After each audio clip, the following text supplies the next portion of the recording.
The world champion Domaraju Gukesh enters in. He's playing the 8th round of the Tata Steel Masters 2026.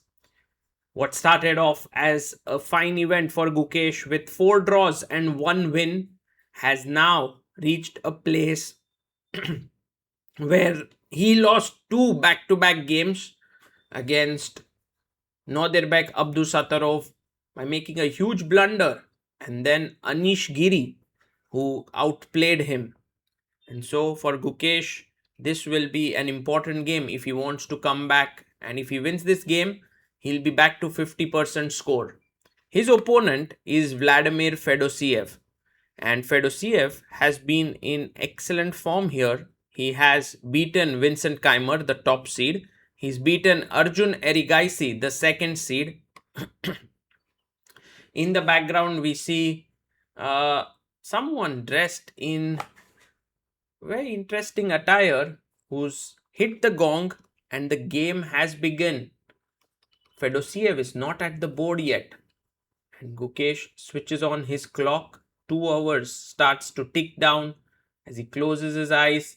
And Fedoseev comes in with a smile on his face. He looks fresh, relaxed, and in for a big fight here.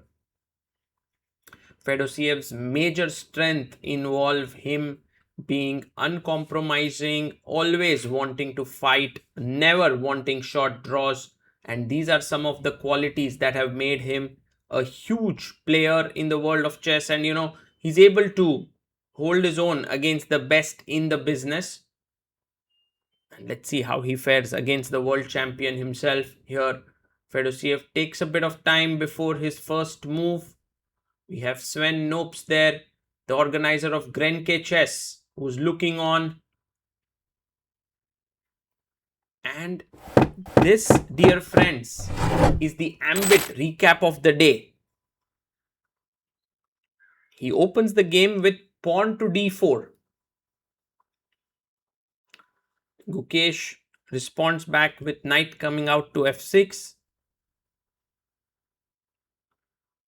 Pawn to c4. And now Gukesh goes for his favorite move, e6. Opening up the bishop is always the solid way to play because you open up the bishop, you're also ready to stake a claim in the center with d5. Knight c3 actually allows the Nimzo Indian, which is what Gukesh plays. He brings his bishop to b4, pins the knight, and this is a very interesting opening. Queen c2, the classical variation against the Nimzo Indian played here. And Gukesh plays d5, which is a well-known system here and kind of gives you the Ragozin vibes now with bishop on b4 and this the queen c2 line. It'll be interesting to see how Gukesh continues in this position. Maybe castle seems to be a normal move here and he does it. He plays short castles. And I guess one of the main moves in this position would be bishop to g5. But Fedosiev goes for slightly more measured approach. He plays his pawn to e3, locking down his own bishop. But on the other hand, he's saying that, okay, I'll get my bishop out to d3, I'll castle, maybe ask you a question with a3, then later b4, bishop b2. He goes bishop e2, again very solid. So Fedosiev choosing a very solid system against Gukesh. Bishop goes to b7.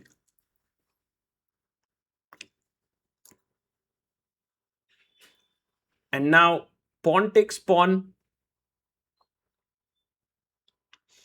And I think you should take back with the pawn here. Yes, pawn takes pawn taken. And the main idea here would be to push c5, okay, a3, a big question now. Do you want to take on c3 or do you want to drop your bishop back? Bishop e7 makes a lot of sense. If you played your bishop to d6, you have to contend with knight b5 because then the c7 pawn also hangs and you lose the bishop. So bishop e7, b4 played, gaining space on the queen side. Gukesh goes knight to d7. And his main point is that if white plays b5 here, he can quickly go a6. a4 is not possible as the rook would be hanging after takes. So rook b1, now b5 could be a threat. So he plays his pawn to c6, just solidifying the structure. If b5, there is c5. White castles now. And bishop comes up to d6. So Gukesh readjusting his pieces. Rook e8 could come in. Knight looking at the e4 square. Knight comes to h4. And the knight is just looking around the f5 square. Can he enter in there? Rook e8, so that if knight f5, you can drop your bishop back to f8. And he does play knight to f5. And that's what I meant when I said like Fedoseev is a man with lot of ambition. He is getting in his pieces. He is looking in these directions.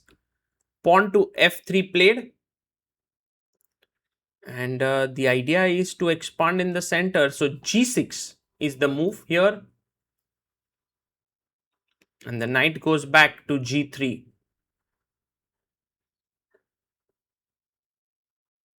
He brings his rook to c8, eyeing the c file in the position. And the bishop comes up to d2. Just improving the position of the bishop here.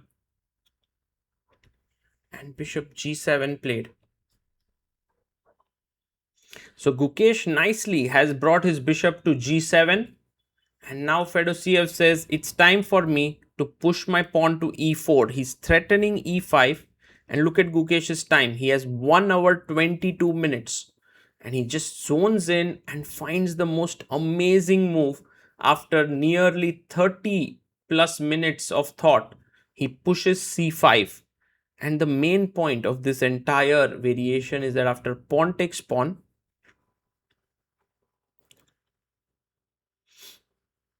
you take pawn takes pawn. And the point is, if you take the bishop, I take cd4 and you are in trouble. So he plays e5, which is the best move in the position. You can't move your knight away. So takes, he's attacking the knight on c3.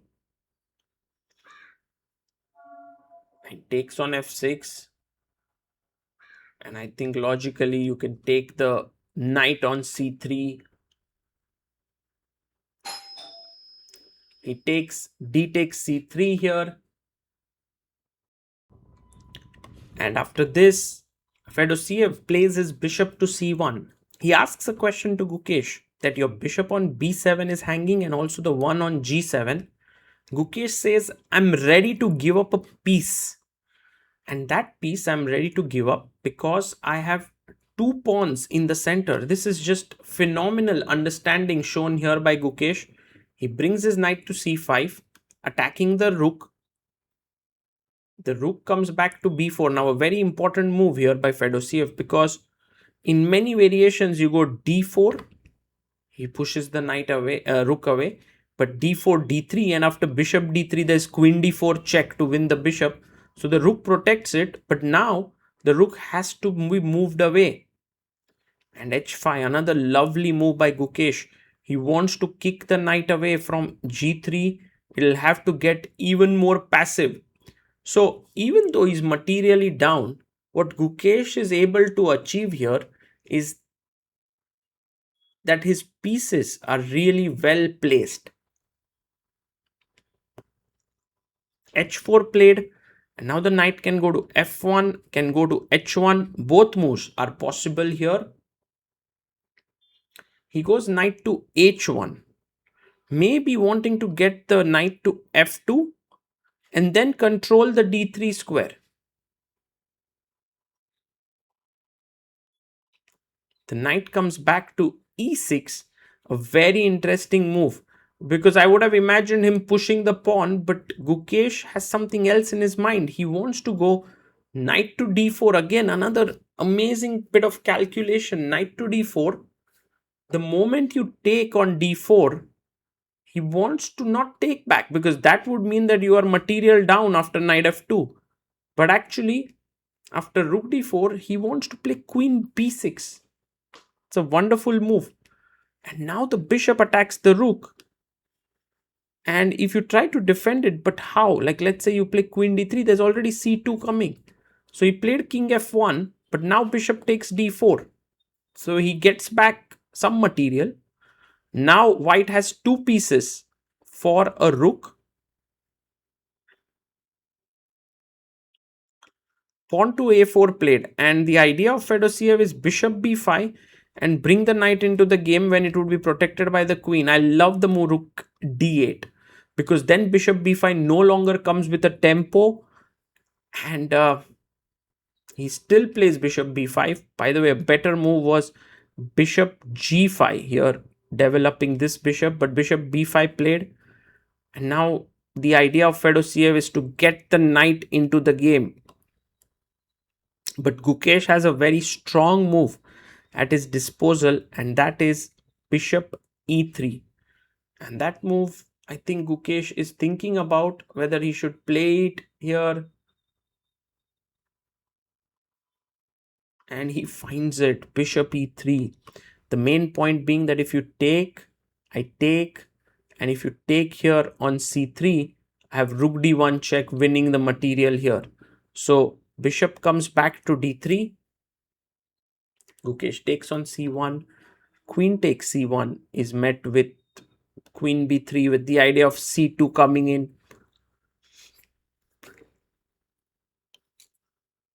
So rook takes bishop, and now rook d4. Gukesh wants to get the rook from b4 to b2. The knight jumps into f2, and he goes rook b4. A good move, planning to come to b2 to then checkmate here on the f2 square. Gukesh has 11 minutes. Fedoseev has a lot of time. He goes knight d1. He protects the b2 square. He's also attacking the c3 pawn. And Gukesh goes queen d6, attacking the pawn on h2. Now king g1 is possible, but h3 can be played as well. I think h3 makes a lot more sense because king g1, you always have black coming in with h3, which is a bit irritating. So he pushes his pawn to h3.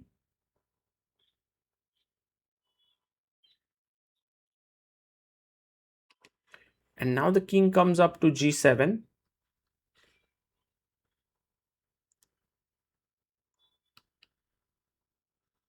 He plays knight takes c3, and that's a mistake. A better move was to just wait with rook a1. But knight c3, and now you need to find a very nice tactic. With Gukesh having 4 minutes on the clock, will he be able to spot it? Well, I think Gukesh has seen it. And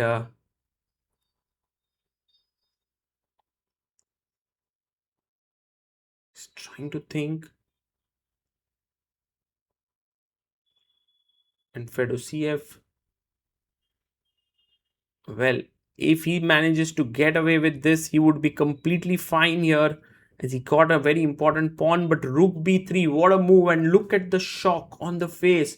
And Fedoseev is like, whoa, that was an epic move.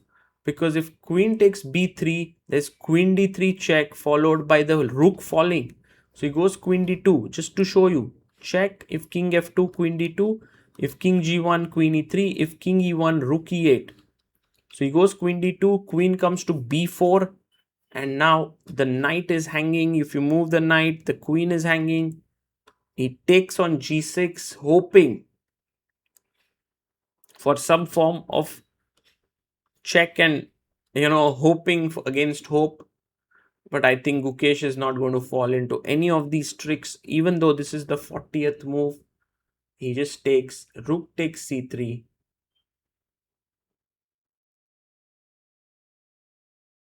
and it's all over here. Fedoseev can potentially resign. He brings back his bishop to c2.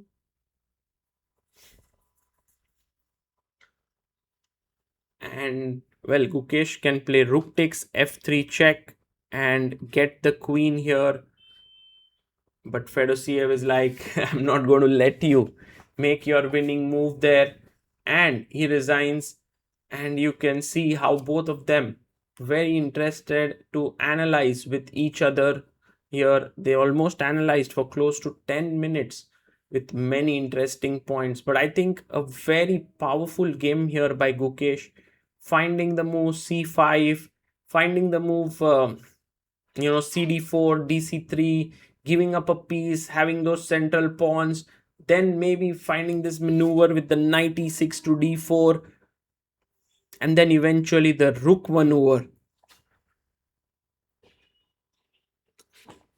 from d4 to b4. And I think with all those powerful moves, Vladimir Fedosiev threw in the towel, and we have the arbiter there waiting for the players to finish their analysis. I think one of the first games to end today. Gukesh scoring a nice win. With this, he moves to 50% score. And well, is it the start of a comeback for Gukesh? He's 1.5 points behind the leader. If he plays well, who knows? There could be some chances. He probably, the whole plan with knight for f3 was wrong, but here's where the chaos started. And